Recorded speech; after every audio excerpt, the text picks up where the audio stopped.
Monsieur le gouverneur, vous venez de visiter le millier qui a été incendié hier par la bombe. Vous partez avec quelle impression? Non, je suis très ému. Nous avons perdu des vies humaines. Je présente mes condoléances les plus sincères donc à la famille et à tous les commandants des unités touchés par ce drame. Nous sommes arrivés, nous avons le bilan et tout de suite là l'endroit est scellé pour permettre donc aux scientifiques, la police scientifique de descendre pour qu'on sache exactement qu'il s'agit de quel engin. Mais à ma première vue sur les lieux, mais j'ose croire qu'avec des déflagrations pareilles, ce n'est pas ce que j'ai appris par-ci par-là qu'il s'agit d'une grenade. En vue des impacts et de déflagrations, j'estime que ça doit être un engin explosif improvisé que seuls les scientifiques vont nous déterminer donc cet engin. Quel est le bilan? Pour l'instant, c'est 6 morts et parmi lesquels nous déplorons aussi des officiers supérieurs. Nous avons un lieutenant-colonel, un capitaine, 3 femmes et un enfant. Donc 6 morts. L'événement s'est déroulé à quelle heure? À 19h15. Et quel est le message que vous pouvez lancer à la population congolaise? La population doit rester calme. Nous sommes dans la province où nous faisons face aux djihadistes, nous faisons face donc au terrorisme. Et la population ne cède pas à cette terreur-là et que nous sommes sur les enquêtes. Les enquêtes sont en cours pour déterminer exactement il s'agit de quoi.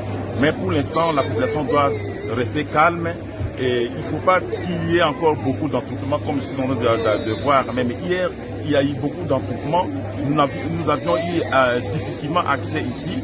Il faut que nos compatriotes, la population, sache se comporter devant des EZI, c'est-à-dire des engins explosifs improvisés.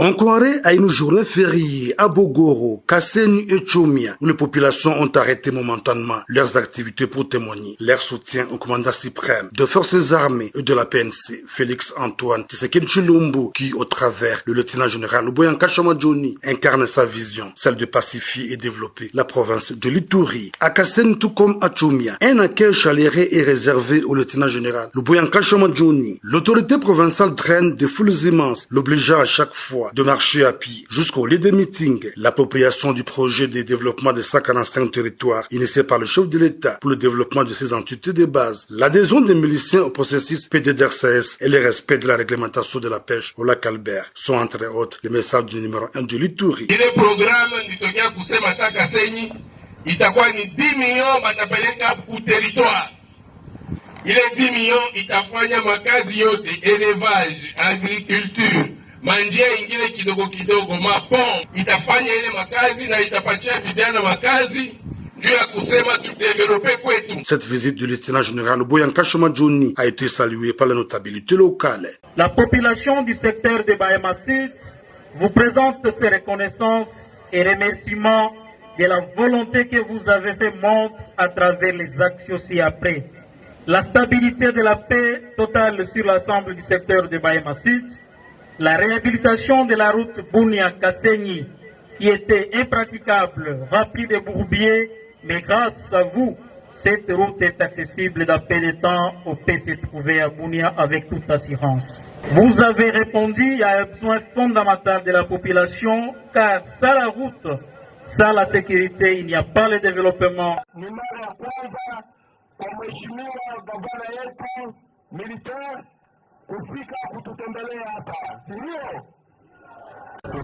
De quoi le début annonce la fin. Je crois qu'il va mettre fin à tout ce qui se passe dans la ville province. Faisant d'une pierre Relâché le lundi 4 avril 2022 par les miliciens de la Codeco après plus de 45 jours de captivité, 3 membres de la task force, à savoir le général Germain Katanga, le président de l'INADI, Janvier Bin Ekwali et le chauffeur Blaise, ont été présentés ce mardi aux membres du comité provincial de sécurité. Selon le dur des assaillants Codeco, ils nous ont promis dès le premier jour de la libération du professeur Dechovi que nous serions libérés en 3 phases. La première phase, c'était la libération du professeur Dechovi. La deuxième phase, aujourd'hui, on nous libéra. L'IRDPC nous a pris en otage, ils nous ont gardés et jusqu'à aujourd'hui, nous sommes sortis vivants. Et nous saluons cette bonne volonté. Une libération obtenue, notamment grâce à l'implication d'une manière ou d'une autre de différents acteurs et organisations. L'exemple de l'ONG FADEM, engagé dans la sensibilisation de miliciens sur la paix. FADEM était partenaire de PDDRC qui devait sensibiliser les groupes armés sur terrain et même les dialogues entre les gouvernements et les groupes armés. Nous sommes arrivés sur terrain, étant donné que les groupes armés avaient leur programme. Nous les avons conscientisés, nous avons assisté aux séries de réunions jusqu'à arriver à la libération et même aux libérés. Personne ne les a forcés. À l'administrateur militaire du territoire de Djougou d'appeler les miliciens Codeco à relâcher les 4 autres membres de la task force encore en captivité. Au leader de Codeco de continuer avec ce bon sens et puis le processus qui est déjà déclenché et pour ramener la paix, restaurer la paix dans les territoires de Djougou, que ça ne puisse pas s'arrêter. Voilà, nous voulons la paix, la population demande que la paix.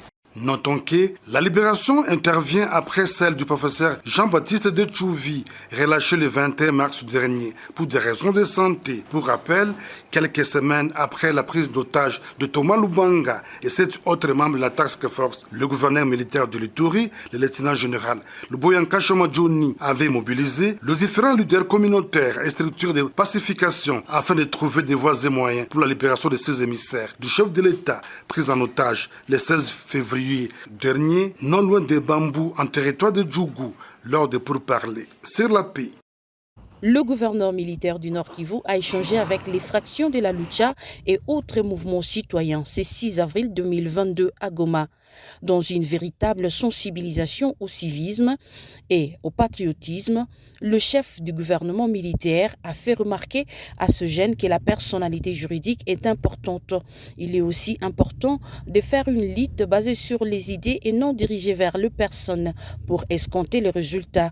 Le général Constant Dimakomba a évoqué quelques cas d'infraction individuelle et il répondait ainsi à un plaidoyer de la Lucha pour la libération de ce membre interpellé.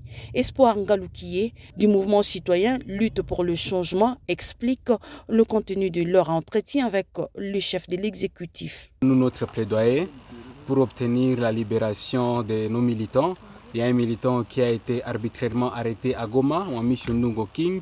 Également 13 qui ont obtenu un jugement unique à Beni, qui ont été condamnés à 12 mois. Et nous sommes venus demander à ce que le gouverneur s'implique personnellement pour obtenir les libérations. Et jusque-là, on n'a pas obtenu les résultats escomptés, mais nous espérons. C'est notre devoir. Cet accompagnement a toujours été là. Et nous allons continuer à accompagner la seule armée que nous avons jusqu'à ce que nous allons obtenir les résultats qui est de mettre hors d'état de nuire l'ennemi que nous avons en commun. En sa qualité de garant de la quiétude des citoyens et de commandant des opérations, le gouverneur militaire appelle à la patience et au soutien moral de la population pour gagner la guerre sur tous les fronts du Nord Kivu. Oui. C'est ça. Il faut comprendre aussi des choses pour dire que parfois, nous Congolais, nous devons un jour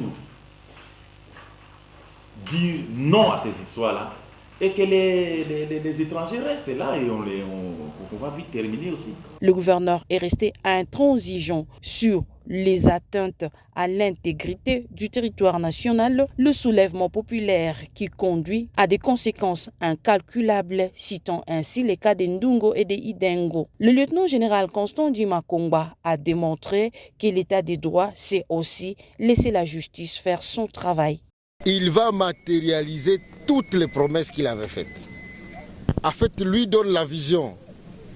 Et c'est à nous les gouvernements, nous les techniciens, de pouvoir travailler pour la matérialisation. Il y a une année, il l'avait dit ici, il n'y a même pas une année, c'est 9 mois, il l'avait dit.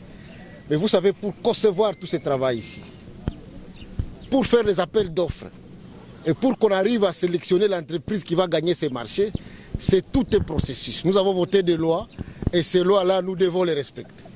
Et c'est que le président nous a mis vraiment la pression pour nous dire pourquoi ça ne commence pas alors que vous avez l'argent disponible. Nous avons dit, Excellence, nous allons respecter la procédure, nous allons faire en sorte que ça se passe dans les normes. Et donc on a tout respecté, on a signé les contrats après un appel d'offres régulier. Et ceux qui ont gagné le marché, il faut ce travail. Et je voudrais donc vous dire qu'il a promis de moderniser. Ici, ça va être même l'exemple de ce qu'il a dit, faire de la RDC l'Allemagne de l'Afrique. Cette université ici, ça ne va pas ressembler à tout ce que vous avez connu avant comme université.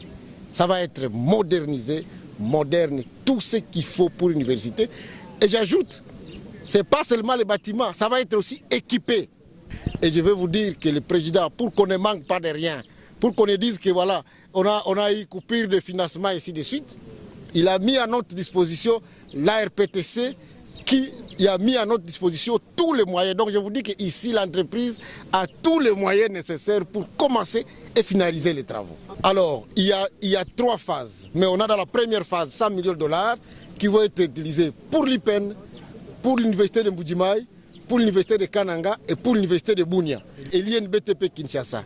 Et les autres phases vont suivre. Quand nous allons avoir une deuxième partie de fonds, on va lancer des appels d'offres pour l'université de Goma, pour l'université de Bukavu, pour l'université de Lubumbashi, les hommes de l'université de Lubumbashi, pour l'université de Mbandaka et l'université de Kikwit et puis l'université de Matadi. Donc vous comprenez que toute la République démocratique du Congo, si le plan des universités, va devoir profiter des infrastructures modernes, œuvre signée Fati Béton.